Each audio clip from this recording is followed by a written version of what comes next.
Muito bem. Muito boa tarde.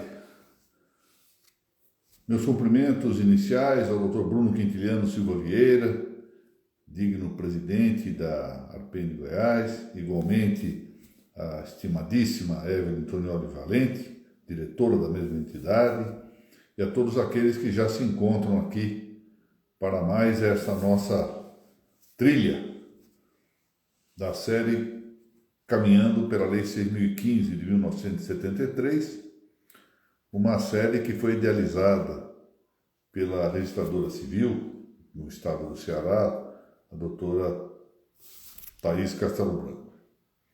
Muito bem, hoje é dia 8 de dezembro, eu quero agradecer a Arpen de Goiás, o apoio que confere a esse nosso encontro, e especialmente nesse dia em que, do ponto de vista secular, nós comemoramos a justiça. Quando se pensa normalmente no Dia da Justiça, a primeira ideia que se oferece para nós é a ideia do Dia do Judiciário, como se fosse o fato de que se comemora a função judicial, quando não mesmo o organismo judicial. Mas nós temos um outro sentido, talvez mais profundo, a considerar nessa matéria, que parece que releva para esta nossa série, que é considerar a justiça como virtude, uma das 4 virtudes ditas cardeais, que consiste essa é uma definição clássica, na vontade permanente e constante de dar a cada um o que é seu. Suum cuique tribuere, dar a cada um o que é seu. Acontece que essa ideia do sum cuique tribuere, essa palavrinha latina sum, que aí está nessa expressão, sum cuique tribuere, que corresponde em português a dar a cada um o que é seu, este seu, ou sum do latim, é que é propriamente o direito. E quando nós examinamos, voltando aqui ao nosso tema do Caminhando pela Lei 6.015, a lei, estamos examinando a lei, o que nós estamos fazendo é examinar uma causa do sum. A lei é causa do direito. Nós chamamos a lei também de direito, né? Digamos assim, o direito registral diz no artigo tal, ou determina tal coisa assim assado. Nós chamamos isso da mesma forma como nós chamamos, por exemplo, o pão de sadio. Dizemos que um pão é são, que um pão é saudável, porque ele causa a saúde. Ou seja, aqui é uma metáfora. Nós chamamos a lei de direito porque é uma metáfora. Ou talvez nós possamos dizer um pouquinho mais especificadamente, uma metonímia, em que nós consideramos a causa com o nome do efeito. Ou seja, a lei é causa do direito, uma das causas do direito. É assim que, por exemplo, se eu quero chegar em algum lugar, os sinais de trânsito, as regras de trânsito, são causa também que auxiliam a que eu chegue nesse lugar. São formas de causa eficiente para que eu chegue a esse lugar. Ou seja, a lei não é a mesma coisa que o direito, não é propriamente direito, mas é importante porque nos indica o caminho adequado para realizar o direito. E é por isso que nós estamos caminhando pela Lei 6.015, porque nesse caminho nós vamos encontrando as causas da realização do direito, no nosso caso, do direito registral.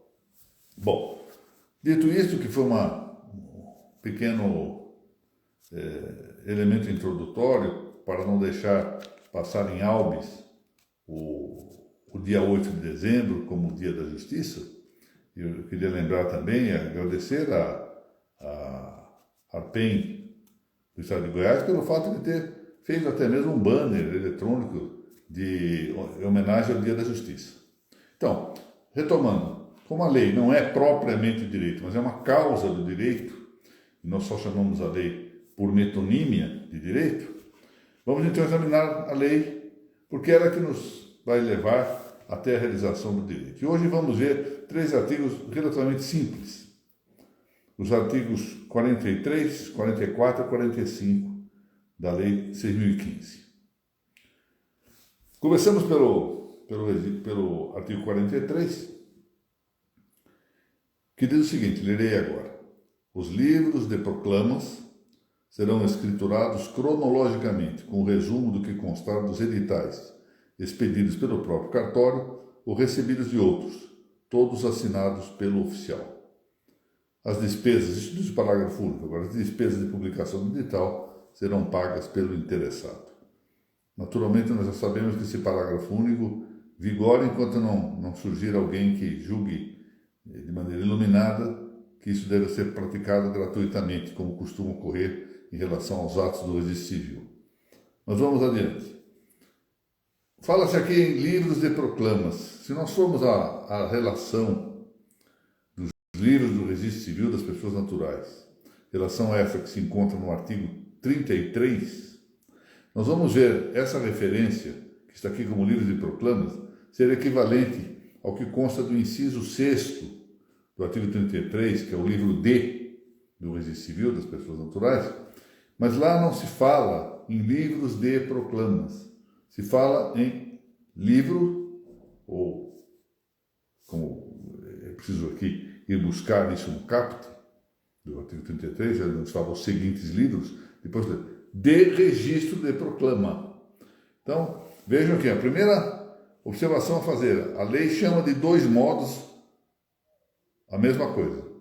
Chama como livro de registro de proclama, no singular, para depois, já no artigo 43, portanto, 10 artigos à frente dessa primeira referência, que se encontra na lista do artigo 33 da nossa Lei de Registros Públicos, chamar o mesmo livro de livros de proclamas, no plural, a palavra proclama, e omitindo a expressão registro.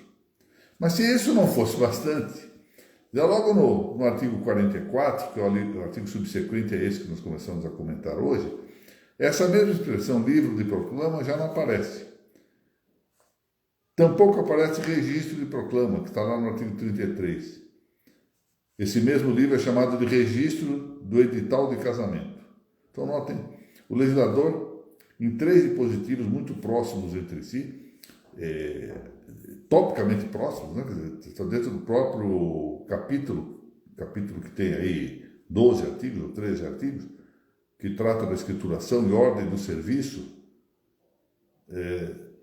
no registro civil, dirá de 3 modos como se chama esse livro. Registro de proclama, livro D, livro de proclama ou registro do edital de casamento. Uma certa inconveniência, naturalmente, de chamar de 3 modos diversos, dando aqui a impressão, para alguém desavisado, que se trataria de coisas diversas. Bom, eles serão escriturados, esse livro de proclamas, cronologicamente, ou seja, de acordo com as datas dos proclamas. Esse cronológico significa uma ordem cronológica, significa uma ordem temporal, que, neste caso, vai do mais antigo para o mais novo, ou seja, cada ato novo que se pratica, esse é escriturado sequencialmente. Com resumo, quer dizer, uma sinopse, um sumário, daquilo que constar dos próprios editais, esses editais de proclama. Agora, esses editais podem ser expedidos tanto pelo próprio cartório, que vai fazer o registro no livro de proclamas, quanto por um outro cartório. Se as residências dos nubentes forem diversas, estiverem em distritos distintos. E aí se diz que todos essas escriturações deverão estar assinadas pelo oficial do cartório competente. Aí partimos para o artigo 44. No artigo 44, vamos ler que o registro do edital de casamento, já sabemos que isso é o proclama. Aqui é exatamente o momento de considerarmos que essa palavra proclama tem um sentido muito amplo. Ela, na linguagem comum, significa manifestação.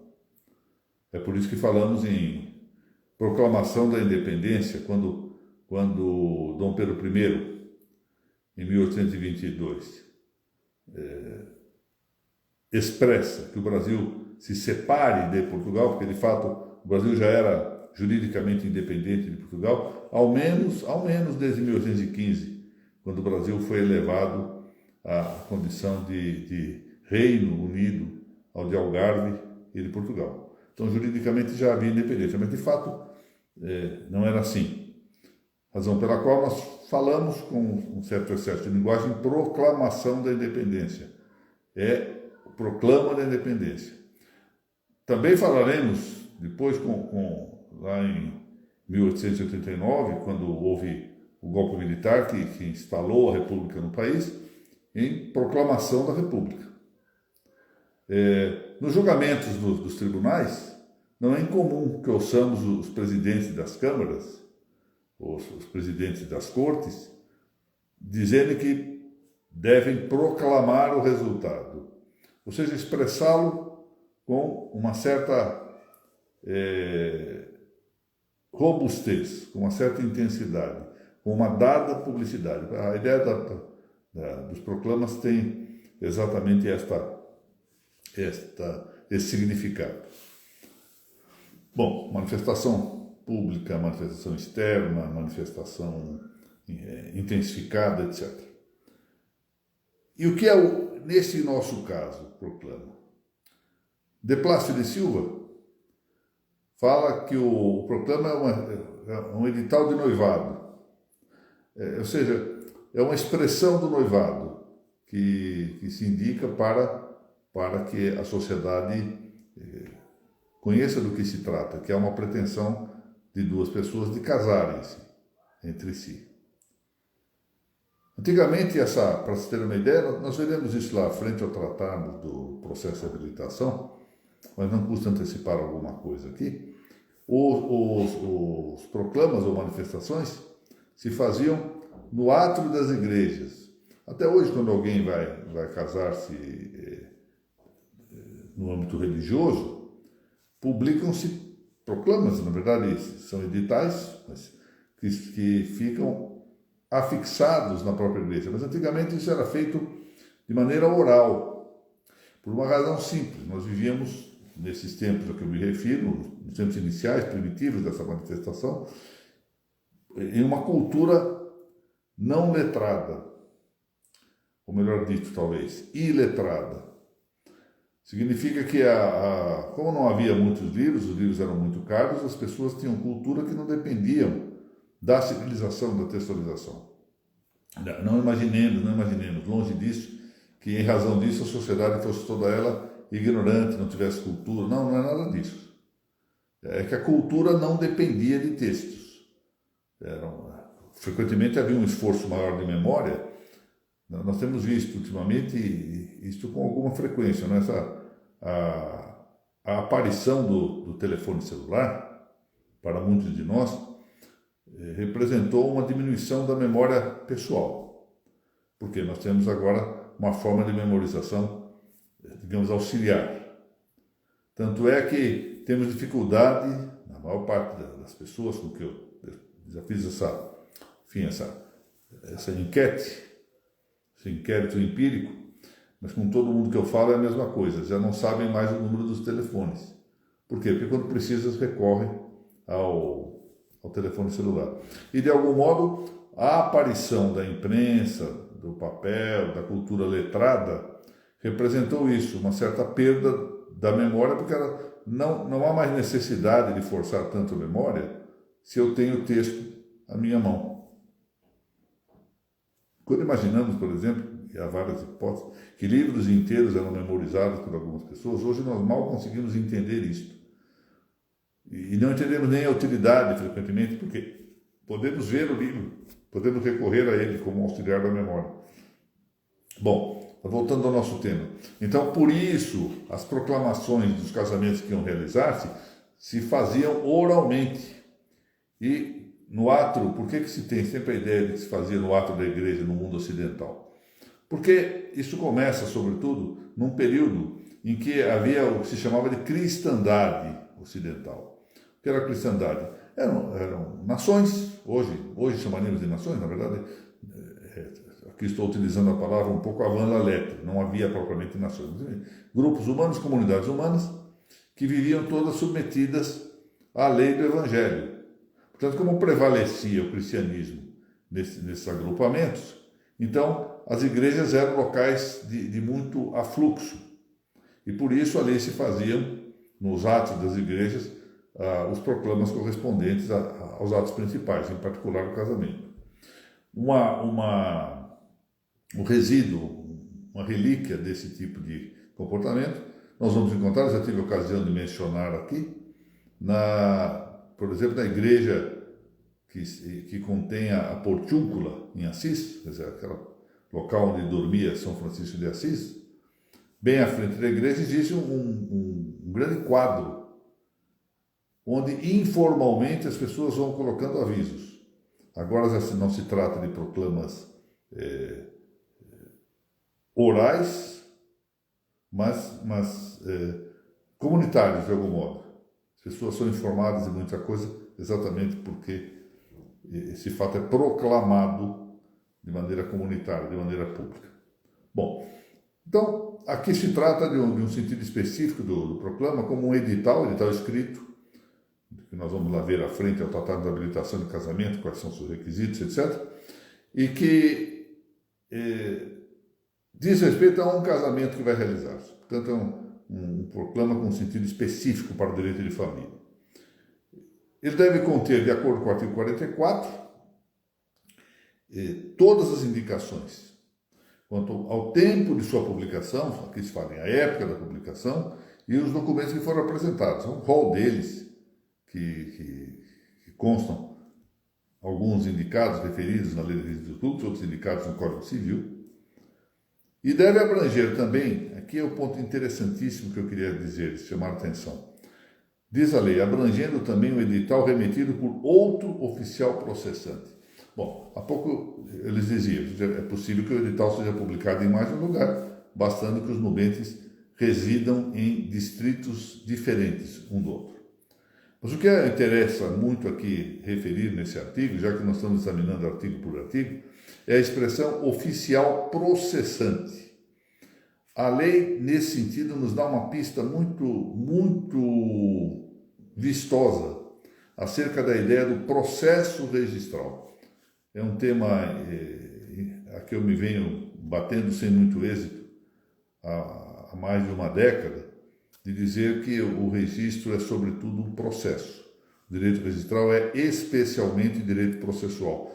Claro, temos também um campo de direito substantivo ou material no plano do saber registral, mas ele é especialmente ou prevalecentemente processual.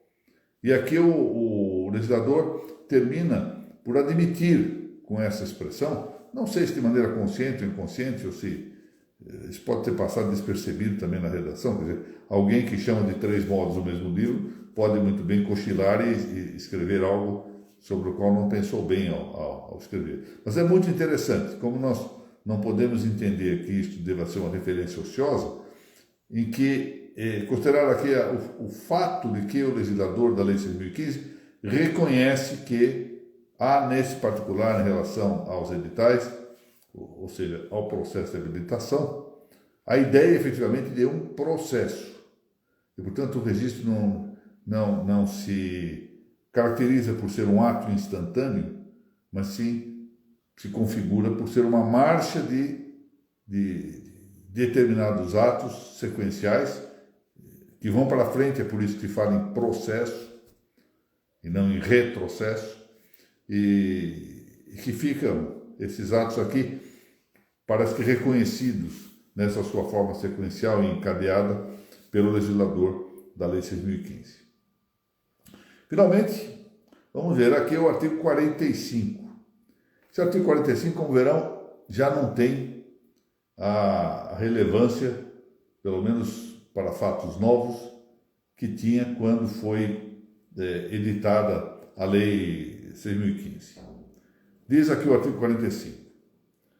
A certidão relativa ao nascimento de filho legitimado por subsequente matrimônio deverá ser fornecida sem o teor da declaração ou averbação a esse respeito, como se fosse legítimo. Na certidão de casamento também será omitida a referência àquele filho, salvo havendo, em qualquer dos casos, determinação judicial deferida em favor de quem demonstre legítimo interesse em obtê-la.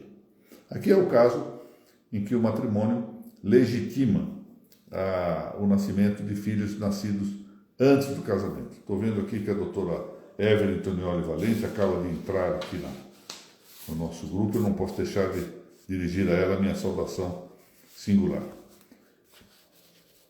Mas vamos ver o seguinte, antes mesmo de considerar que já a matéria vinha tratada no parágrafo 6º do artigo 227 da Constituição Federal, que diz o seguinte: os filhos, havidos ou não da relação do casamento ou por adoção, terão os mesmos direitos e qualificações, proibidas quaisquer designações discriminatórias relativas à filiação.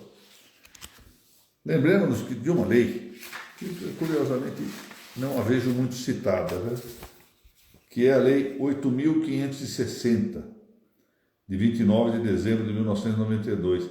Essa lei aqui, 8.560, de 92, é a que regula a investigação de paternidade, a demanda de investigação de paternidade dos filhos que foram havidos fora do casamento, ou seja, fora da via formal do casamento. E aqui nesse dispositivo, nós vamos encontrar no artigo, vamos ver aqui, artigo 3º,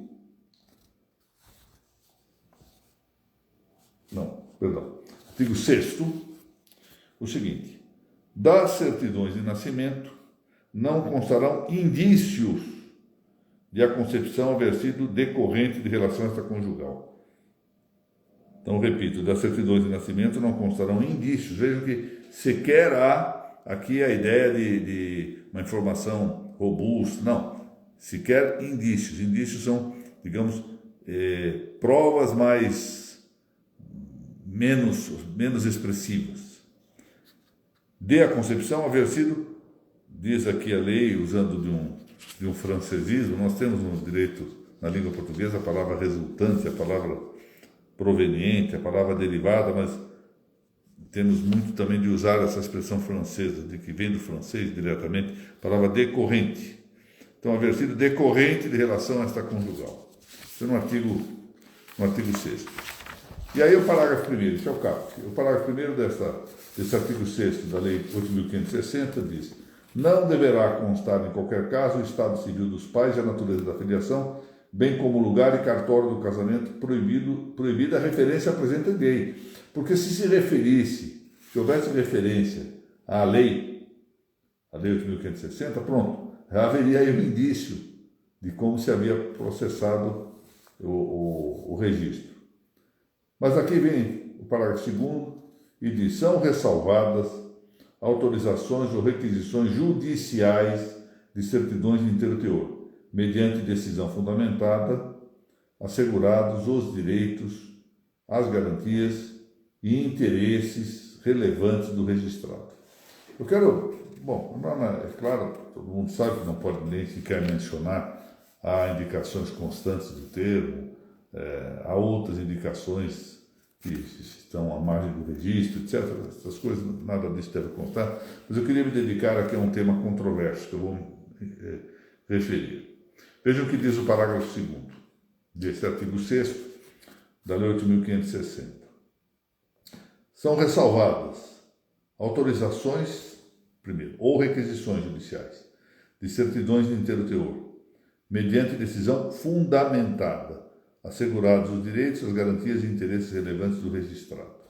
E mesmo no nosso artigo 44, havia aqui esta indicação de que em qualquer dos casos ficava a salvo, determinação judicial, deferida em favor de quem demonstra legítimo interesse em obter uma certidão completa a respeito do tema. Bom, qual é a discussão? Poxa, o que a lei faz embora mantenha essa ideia de que não deva constar de comum nenhum indício de a concepção haver sido resultante de relação extraconjugal, isso se faz por quê? Em benefício do status e da própria dignidade da pessoa, do filho. Até porque também é um certo resguardo do direito de privacidade, né? Ou seja, o direito de privacidade da própria biografia. Mas repare-se que a lei, muito bem nesse aspecto, ressalva a possibilidade de autorizar e mesmo de requisitar. Qual a diferença? Eu autorizo uma pessoa qualquer que demonstre legítimo interesse a saber o inteiro teor do registro, ou, diversamente, eu requisito, porque eu próprio juiz tenho interesse em verificar, num determinado caso, essa situação. Então, pode pedir autorização para alguém, um terceiro, conhecer o teor do registro, ou uma requisição judicial, caso em que o cartório expede uma certidão de inteiro teor. Mas notem que essa decisão deve ser fundamentada. Ou seja, por quê? Porque todos têm o direito a uma motivação extrínseca, motivação externa, seja para justificar a posição de quem requer, seja para justificar uma eventual impugnação nessa atitude. É preciso haver um controle racional e social, um controle público das decisões judiciais. Por isso que há um dever de explicitação dos fundamentos. Mas aqui o que eu ponho em discussão, e que é algo que nós teríamos que pensar, e acho que na prática registral ela pode ocorrer, é saber se o próprio interessado, por exemplo, Tício, o filho, se o próprio interessado pode ele pedir diretamente ao registrador civil que espesse uma certidão de inteiro teor, porque ele é o interessado nesse registro. Ou seja, não demandaria, nessas circunstâncias, uma autorização judicial. Então, a tese mais, digamos, liberal é no sentido de que o próprio interessado no registro, ou seja, Tício, que foi, portanto, legitimado, ou seja, que tem aqui a seu favor essa circunstância de que a certidão não deve ser expedida com indícios de que a sua concepção foi resultante de uma relação extraconjugal, se ele próprio pode diretamente dirigir-se ao registrador civil e pedir esta certidão. Portanto, uma posição mais liberal ao admitir que, então, não se aplica essa regra do parágrafo 2º, ou a parte final do artigo 45, que fala da atuação judicial neste caso. Uma posição mais estrita é no sentido de que, somente mediante autorização judicial, qualquer pessoa que demonstre legítimo interesse e faça indicação, prova deste fato, se apresente perante o juiz, e o juiz sim é que determinará. Veja, o que a lei permite nesse caso? A lei diz que são ressalvadas autorizações ou requisições judiciais de certidões de inteiro teor. Há aqui uma pergunta, que eu agradeço a pergunta feita aqui. Claro, se o conteúdo sigiloso aqui é exatamente o da concepção ter sido resultante de relação extraconjugal. Portanto, é esse o conteúdo sigiloso, não deve dar nem indício disto. Agora, a pergunta aqui a disputa se dá entre saber se o próprio interessado pode dirigir-se ao cartório e pedir lá a certidão e o registrador está obrigado a fornecê-lo, ou se isso sempre dependerá de autorização judicial. Parece melhor essa posição mais restritiva. Embora eu não possa negar que haja alguma controvérsia com razoabilidade, também na tese mais liberal, de que o próprio interessado possa ele pedir a certidão, não se pode negar que haja plausibilidade. Ele que é o interessado, ele quer saber sobre a sua vida. Quando eu estava aqui integrando o Conselho Superior da Magistratura de São Paulo, houve mais de um caso em que, passado o tempo, entrava alguém interessado em saber quais eram verdadeiramente os seus dados biográficos. qual é realmente a minha vida, o que está acontecendo. É meu direito saber aquilo que se passa com a minha própria vida. Está muito bem, mas a questão não é diretamente de saber se eu tenho direito a isto ou não. A resposta deve ser positiva, eu tenho direito a saber exatamente os dados fundamentais da minha biografia. Mas eu tenho direito de diretamente pedir isso ao registrador? Ou eu devo fazê-lo por meio de autorização judicial? É essa a discussão. E parece que se nós formos considerar o sistema da lei, esse artigo 6º da Lei 8.560 diz claramente que não deve haver, nas certidões de casamento, indicação de indícios de que a concepção provenha de relação extraconjugal. Essa é a regra. Bom, essa regra pode ser excepcionada. Quando é que ela pode ser excepcionada? Quando, mediante decisão fundamentada e com, claro, legítimo interesse, como reconhece aqui o artigo 45 da Lei de Registros Públicos, alguém pedir isso ao juiz. Não há outra hipótese. Só se fala isso, autorização judicial ou requisição judicial. Ou seja, aqui não diz a lei autorização judicial, salvo que o próprio interessado peça essa certidão. Não. Parece melhor, portanto, que a exceção seja tratada com todo rigor. As exceções têm que ter uma compreensão estrita. E estritamente o que está dito aqui é que essas certidões de inteiro teor só podem ser expedidas na hipótese de autorização judicial ou requisição judicial. Não se diz que o interessado possa dirigir diretamente ao registrador. Então, claro que, falando aqui para Arpen Goiás,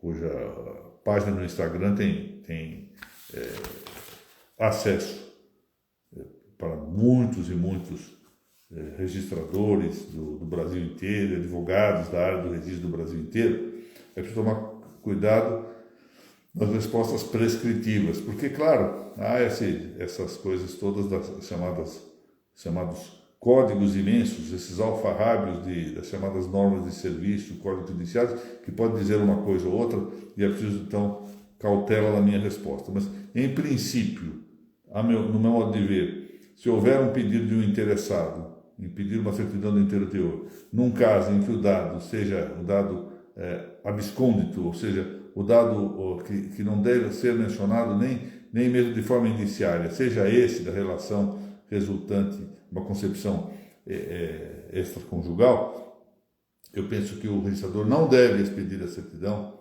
mas deve encaminhar, ele próprio encaminha o pedido, senão eu vou encaminhar o pedido ao juiz corregedor para que ele autorize. Assim ele não deixa de atender a um pedido e ao mesmo tempo não assume o risco de maltratar essa norma do parágrafo 2º do artigo 6º da Lei 8.560 de 1992.